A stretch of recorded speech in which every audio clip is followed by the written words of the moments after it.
কৃষিকাজ বা কৃষিকার্য এগ্রিকালচার কাকে বলে? সাধারণ অর্থে যে প্রক্রিয়ায় জমিকে ব্যবহার করে ফসল বা শস্য উৎপাদন করা হয় তাকে কৃষিকার্য বলে। অর্থাৎ জমিকে ব্যবহার করে ফসল উৎপাদন করা, শুধু ফসল উৎপাদন করা, এটা সাধারণ অর্থে। ব্যাপক অর্থে যে প্রক্রিয়ায় জমিকে ব্যবহার করে ফসল উৎপাদন, দুধ উৎপাদন, মাংস উৎপাদন, ডিম উৎপাদন, মাছ উৎপাদন, রেশম ও পশম উৎপাদন, ফল উৎপাদন প্রভৃতি করা হয় তাকে কৃষিকাজ বলে। তাহলে শুধু ফসল উৎপাদন বা শস্য উৎপাদন নয়, দুধ, মাংস, ডিম, মাছ, রেশম, পশম, ফল সব কিছু উৎপাদন হলো, এই সব কিছু উৎপাদন হলো কৃষিকার্য। মনে রাখবে, কৃষিকার্য প্রথম শ্রেণীর অর্থনৈতিক কার্যাবলীর অন্তর্গত, অর্থাৎ মানুষ যে অর্থনৈতিক কার্যাবলী করে, এটা প্রথম শ্রেণীর। আর এখানে যারা কাজ করে সে শ্রমিকদের রেড কলার ওয়ার্কার্স বলে। আমরা আজকের মেন যে পার্ট, অর্থাৎ পার্ট 1-এ মূলত আলোচনা করব কৃষি শ্রেণী বিভাগ। দেখো, তোমরা দেখছো আমি কৃষি শ্রেণী বিভাগ করেছি।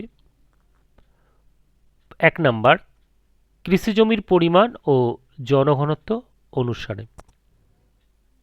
প্রথমটা আমি লিখেছি স্ট্যান্ডার্ড বা ক্লাস এইচএস, এটা এইচএসের জন্য মূলত। আর এইগুলো লেখা আছে দেখো, স্ট্যান্ডার্ড 10, অর্থাৎ ক্লাস 10-এরও লাগবে, অর্থাৎ মাধ্যমিকেরও লাগবে, আবার এইচএসেরও লাগবে।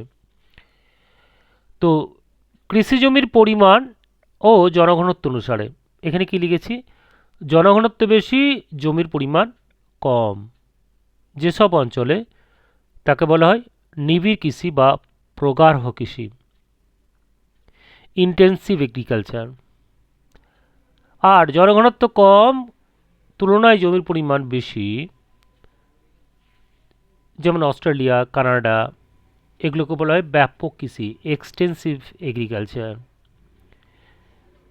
নিবিড় কৃষিকে বলা হয় শ্রমনির্ভর কৃষি, আর ব্যাপক কৃষি হলো মূলত যন্ত্র নির্ভর কৃষি। তাহলে ভারতের বা দক্ষিণ পূর্ব এশিয়ার ধান চাষ, এটা কিন্তু নিবিড় কৃষি বা প্রগাঢ় কৃষির উদাহরণ। নেক্সট 2 নাম্বার, এটা ক্লাস 10-এরও আবার এইচএসেরও, ফলন পদ্ধতির তারতম্য অনুসারে। এখানে কি লেখা আছে, এক ফসলি কৃষি, দু ফসলি কৃষি, বহু ফসলি কৃষি। একটা জমিতে একটা বছরে যদি একটাই ফসল উৎপাদন হয়, এক ফসলি। একটা জমিতে যদি একটা বছরে দুটো ফসল হয়, দু ফসলি। আর বহু ফসলি, একটা জমিতে একটা বছরে দুইয়ের বেশি ফসল যদি হয়। তাহলে একটাই ফসল, যেমন চা, একটাই সারা বছর ধরে। দু ফসলি, আমরা গাঙ্গেয় সমভূমিতে আমন ধান চাষ করি, তারপর সর্ষে চাষ করি, দুটো ফসল। বহু ফসলি, আমি যদি এই পশ্চিমবঙ্গে বা গাঙ্গেয় সমভূমিতে আমন ধান চাষ করলাম, তারপর সর্ষে চাষ করলাম, তারপর সবজি চাষ করলাম, 3টে ফসল হল বহু ফসলি। এই ফলন পদ্ধতির তারতম্য অনুসারে অন্যান্য একটা ভাগ করা হয়, একটা হচ্ছে আন্তঃকৃষি আর একটা শস্যাবর্তন। আন্তঃকৃষি, ইন্টার কালচার, সেটা আবার কি, ভারতে বা পশ্চিমবঙ্গে একই সঙ্গে একই জমিতে আলু, কুমড়ো ও তৈলবীজ, মেনলি কুসুম বীজ উৎপাদন উদাহরণ দিয়েছি। তাহলে বিষয়টা কি না, একই জমিতে একসঙ্গে অনেকগুলো ফসল আমরা রোপণ করব, লাগাবো, কিন্তু তাদের উৎপাদনের সময়টা আলাদা। শস্যাবর্তন, এখানে লেখা আছে ভারতে আমন ধানের চাষের পর ডাল জাতীয় শস্যের চাষ, অর্থাৎ একই জমিতে বিভিন্ন শস্যের ঘুরিয়ে ফিরিয়ে চাষ। সেটা একই বছরে বিভিন্ন ফসল ঘুরিয়ে ফিরিয়ে হতে পারে, অথবা বিভিন্ন বছরে অর্থাৎ এক এক বছরে একটা একটা, অন্য বছর একটা, এরকম ঘুরি ফিরিয়ে চাষও হতে পারে। জমির ব্যবহারের তারতম্য অনুসারে, এটা মূলত এইচএসের জন্য। এই আদিম কৃষি মূলত, এই আদিম কৃষির দুটো ভাগ, একটা স্থানান্তর, একটা স্থায়ী। অর্থাৎ আদিম কৃষি স্থান পরিবর্তন করে করে যে কৃষিকার্য, সেটা হচ্ছে স্থানান্তর কৃষি। অর্থাৎ কিছুদিন একটা জমিতে চাষ করার পর আবার সেই জমির উর্বরতা শক্তি নষ্ট হয়ে গেলে অন্য জায়গায় জঙ্গল কেটে চাষ, এটা হলো স্থানান্তর কৃষি। অর্থাৎ একটা জমির উর্বরতা নষ্ট হয়ে গেলে অন্যত্র আবার জমি তৈরি করে চাষ করা, যেমন ভারতের ঝুম চাষ। স্থায়ী কৃষি, সাভানা তৃণভূমিতে যে কৃষিকার্য হয় সেটা মূলত আদিম, কিন্তু তারা স্থায়ীভাবেই করে। নেক্সট 4 নম্বরে, এখানে উৎপাদনের পরিমাণ, চাহিদা ও যোগান অনুসারে আমরা ভাগ করেছি 5টা। ক্লাস 10-এর জন্য এটা হবে উদ্দেশ্য অনুসারে, উদ্দেশ্য অনুসারে দুটো ভাগ, জীবিকা সত্ত্বভিত্তিক বা জীবনধারণ ভিত্তিক কৃষি, আর বাণিজ্যিক বা বাজার ভিত্তিক কৃষি। জীবিকা সত্ত্বভিত্তিক বা জীবনধারণ ভিত্তিক কৃষি কি না, যখন আমরা নিজের প্রয়োজনে চাষ করি, নিজের জন্য। আর বাজার ভিত্তিক, বিক্রির জন্য যখন চাষ করি। যেমন দেখো, আমরা যখন চা উৎপাদন করি সেটা তো বিক্রির জন্য, অবশ্যই বাজার ভিত্তিক। জীবন ধারণের জন্য আমরা যখন ধান চাষ করি ভারতে মানুষ, তখন বেশিরভাগ ক্ষেত্রেই ধান চাষটা নিজের জন্যই করা হয়। তাহলে ভারতের ধান চাষ এটা জীবিকা সত্ত্ব ভিত্তিক। কিন্তু আমরা যখন দক্ষিণ ভারতে কফি চাষ করছি বিক্রির জন্য, আর্জেন্টিনার গম চাষ করছি যখন বিক্রির জন্য। উদ্দেশ্য অনুসারে দুটো ভাগ, কিন্তু উৎপাদনের পরিমাণ, চাহিদা ও যোগান, অর্থাৎ বাজারে চাহিদা যোগান অনুসারে আরও 3টে ভাগ করতে পারি। একটা বাগিচা কৃষি। বাগিচা কৃষি বলতে বিশাল বড় বাগান তৈরি করে সারা বছর ধরে একটাই ফসল বিক্রির জন্য উৎপাদন করি।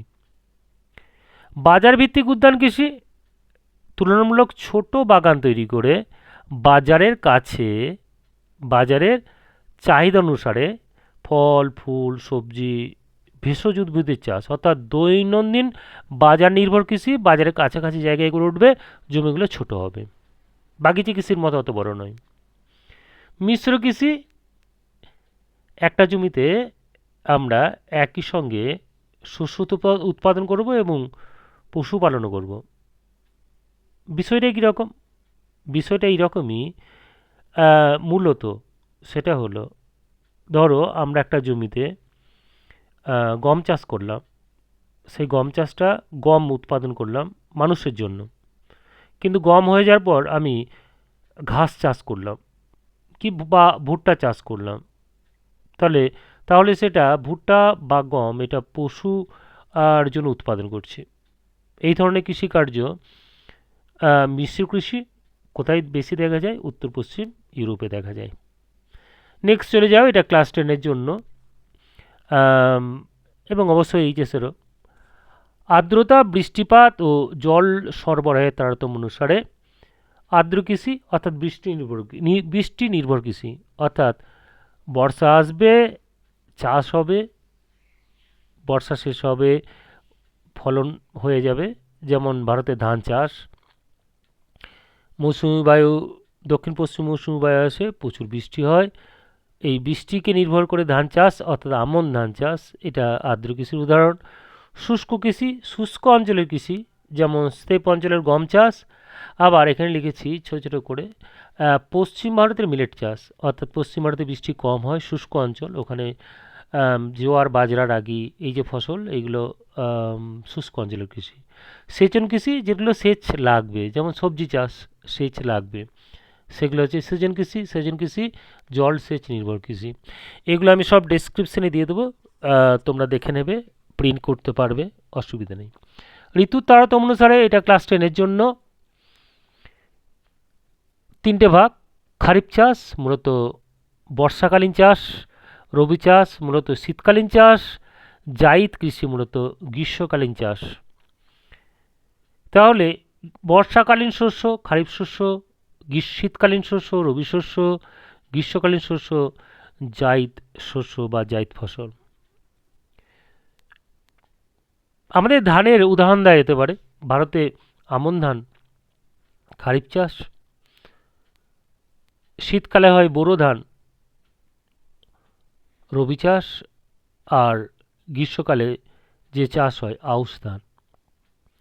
আর বাকি উদাহরণগুলো দেওয়া আছে। তাহলে খারিফ চাষ মূলত বর্ষাকালীন, শীতকালীন হচ্ছে রবি, আর জায়দ কিসে হচ্ছে গ্রীষ্মকালীন। এটুকু মনে রাখো, বাকিগুলোতে ডিটেলসে পড়তেই হবে। কৃষি জমির অধিকারের তারতম্য অনুসারে, অর্থাৎ জমি কার, কোনো ব্যক্তি যদি মালিকানা হয়, ব্যক্তিগত খামার, দুজন মিলে কোনো বা দুজন বা তিনজন মিলে যদি করে সেটা যৌথ বলা যেতে পারে। আবার একটা সমবায় করে খামার করতে পারে। আর যেখানে জমিটা হচ্ছে কোনো রাষ্ট্রের অর্থাৎ সরকারের, তখন সেটা রাষ্ট্রীয় খামার। এখানে ক্লাস 10-এর জন্য ব্যবহারের তারতম্য অনুসারে ভারতের কৃষিজের ফসল, এটা নতুন সিলেবাসে অর্থাৎ যেটা রানিং চলছে, সেখানে ভাগ করা আছে খাদ্য ফসল, পানীয় ফসল, তন্তু ফসল। খাদ্য ফসল ধান গম, পানীয় ফসল চা কফি, তন্তু ফসল কার্পাস আর পাট। অর্থাৎ এই তিনটে ফসল কাকে বলে জানতে হবে, উদাহরণ দেওয়া হলো। নেক্সট চলে আসি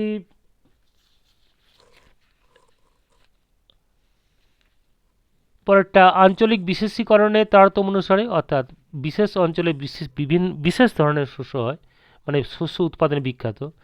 যেমন মৌসুমী অঞ্চলে আমন ধান চাষ, ভূমধ্যসাগরীয় অঞ্চলে ফলের চাষ, ক্রান্তীয় উপক্রান্তীয় অঞ্চলে বাগিচা চা কফি, এটা বাগিচা ফসল, লেখা আছে বাগিচা। আর মিশ্র কৃষি উত্তর পশ্চিম ইউরোপে বা আমেরিকা যুক্তরাষ্ট্রে মিশ্র কৃষি। বিশেষ অঞ্চলে বিশেষ ফসল যেগুলোর নিজেদের প্রয়োজনে বা বিক্রির জন্য উৎপাদন করা হয়। সামাজিক বৈশিষ্ট্য অনুসারে ধনতান্ত্রিক কৃষি ব্যবস্থা, সমাজতান্ত্রিক কৃষি ব্যবস্থা আর সামন্ততান্ত্রিক কৃষি ব্যবস্থা। উদাহরণ দেওয়া আছে এখানে, বোঝার জন্য লিখে রেখেছি। সামন্ততান্ত্রিক অর্থাৎ সামন্তপ্রভু বা জমিদারি যে কৃষি ব্যবস্থা, সেইটা হচ্ছে সামন্ততান্ত্রিক কৃষি। ধনতান্ত্রিক, জমির মালিক হবে একজন, সে সর্বাধিক মুনাফা অর্জনের জন্য শ্রমিক দিয়ে চাষ করিয়ে নেবে, এটা হচ্ছে ধনতান্ত্রিক। আর সমাজতান্ত্রিক অর্থাৎ এই রাষ্ট্র মানে কোনো একটা জমি, সেই জমিটা সবার সমান অধিকার থাকবে। অর্থাৎ এখানে সবার অধিকারের ভিত্তিতে যে কৃষি, মূলত রাষ্ট্র জমিগুলোকে নিয়ে শ্রমিক হিসেবে কাজে লাগায় মানুষকে, সেই ধরনের কৃষি হচ্ছে সমাজতান্ত্রিক কৃষি। এখানে উদাহরণ দেওয়া আছে। তো এই হচ্ছে মূলত কৃষির শ্রেণীবিভাগ। আমরা পরের দিন আলোচনা করব মূলত ক্লাস 10-এর জন্য বিভিন্ন কৃষিজ ফসল ভারতে তাদের উৎপাদনের অনুকূল প্রাকৃতিক অবস্থাগুলো সম্বন্ধে। ওকে, বাই।